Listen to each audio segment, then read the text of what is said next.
ہم اگر کسی نبی ولی کی تعظیم کرتے ہیں تو اللہ کا پیارا سمجھ کر کرتے ہیں، مگر اللہ کے سوا کسی کی عبادت نہیں کرتے۔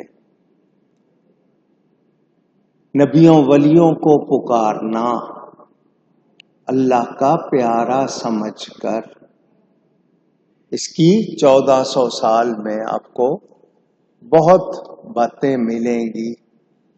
تو وہ لوگ جو ہمیں کافروں کے ساتھ ملانے لگ جاتے ہیں وہ ظالم ہیں، ظلم کرتے ہیں۔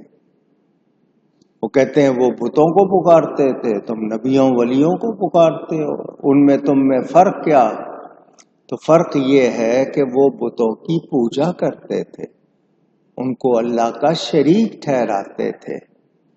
ہم کسی نبی ولی کو اللہ کا شریک نہیں ٹھہراتے، کسی نبی ولی کی عبادت نہیں کرتے۔ تو ہمارا جو عمل ہے اس کو ان کے ساتھ ملانا یہ ظلم نہیں ہے تو کیا ہے؟